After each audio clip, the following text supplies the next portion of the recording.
Hello, my name is Martha, and I serve as your today virtual Director of Religious Education. This is the part of the service that is especially designed for our children and our young people. Since today's service is multi-generational, you can stay in your seats with your families. Later in the service, there'll be some interactive portions of our service that you can take part in. Today's service is important because we're talking about putting love at the center of our faith and maybe making some changes to what we hold dear in our covenant. And we want you to be a part of that conversation because we value your input too. So, our faith has a central covenant that as you use, we freely agree to practice together. A covenant is our list of the promises that we make to one another about how we are going to be with each other and in the world. We wrote a covenant of 7 principles together in the 1960s. That was 60 years ago. Our world looked a lot different then. We looked a lot different then. Since then, we've only updated one time when we added the 7th principle. Some folks in our faith think it might be time for another update. In our children's classes, we write a new covenant each year. Children who are here, maybe you remember this. It's usually the first lesson that we do at the beginning of the new church year. Here is our Heroes Covenant. This is the covenant that our elementary schoolers wrote just a couple of months ago in September. It is a covenant for our superheroes elementary school class. It says things like respect one another, share things, keep our hands and our feet to ourselves, and practice listening. Our children who wrote this Heroes Covenant, many of whom may be here today, these kids decided we usually put share things, craft supplies, toys, things like that on our covenant. But we wanted to add a new one this year, which is share ideas. We realized that in our class, something that's special that we do is we share our ideas with one another. And we realized this wasn't part of our old covenant, so we wanted to add it to our new covenant. We write a new covenant every year because each year we are different people. Even if we are the same people as we were last year, we have changed because we've learned and we've grown together. So we write new agreements for us to practice together. Here's our Heroes Covenant. So I have some of our old covenants here with me. This is our UU Kitten Wizards Covenant. Our UU Kitten Wizards were our elementary school class, that's what they named themselves, in 2019. Perhaps some of you who are here helped to write this covenant. This one says, we will keep our bodies to ourselves, our ears open if someone is talking, and respect our classroom and each other. It's signed by who we were then.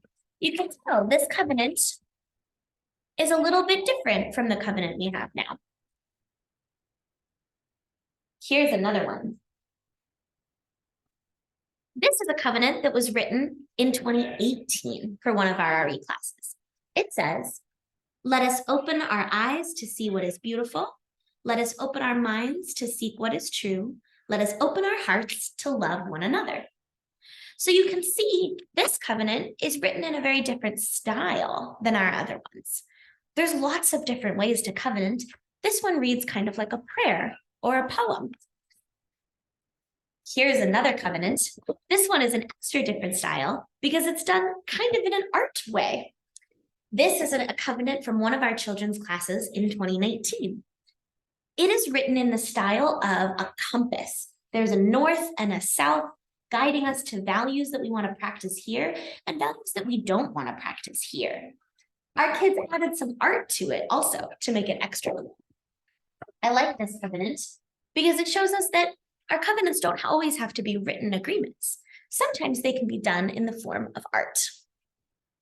In our OWL class, our middle schoolers and early high schoolers wrote a covenant last year for their class, and this fall worked on recovenanting together to adapt the covenant because we realized as a class that as we had been learning to become a community together, our covenant needed some updates.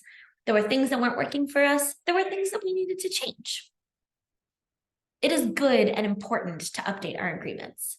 In fact, it's an important part of our faith history. We are a people who believe in change. We believe in something called ongoing revelation. Ongoing revelation means that we know that the truth is being revealed to us all the time. We don't know everything about the world. We are always learning new things about the universe and about each other.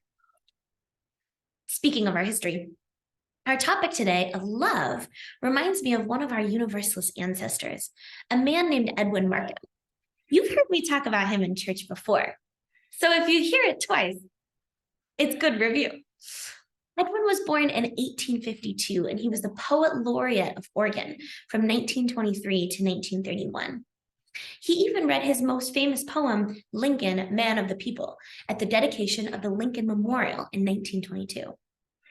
But us UUs remember him most for a small poem called Outwitted that expresses our belief that the most important driving force in the universe is love, and that there is a love that is big enough to include everyone. I'll read this poem for you again.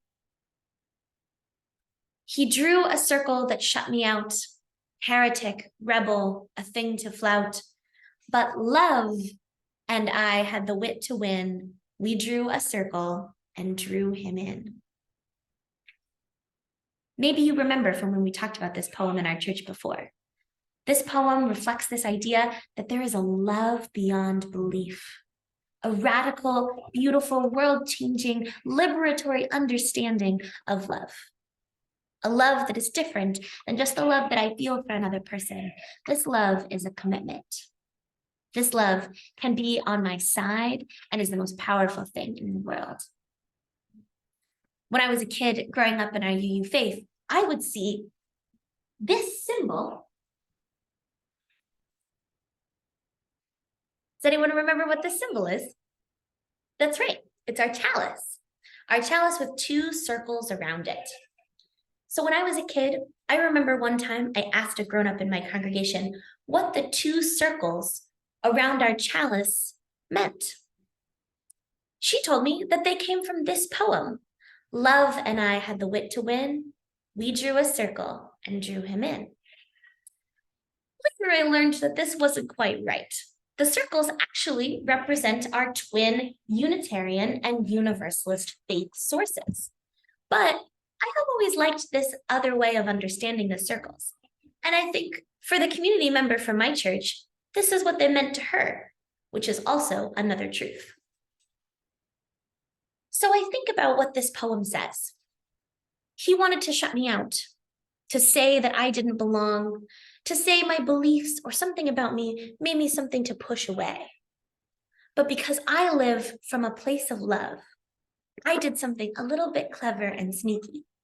I found a way to include him, to welcome him, even if he wasn't willing to welcome or include me, because I know that this love is the most powerful thing in the universe. This is the love that we believe in our church, a love big enough to offer belonging to every person, not because everyone is like us, not even because everyone is likable. Even if we get mad at folks or they do mean things to us, we know that there is a love enough, big enough to include everyone. So what does it mean to put this love, this big, big, big love, right at the center of our faith? What does it mean to extend those circles of love and belonging as wide as possible with love on our side? Well, we'll explore a little bit more of that today. Thank you.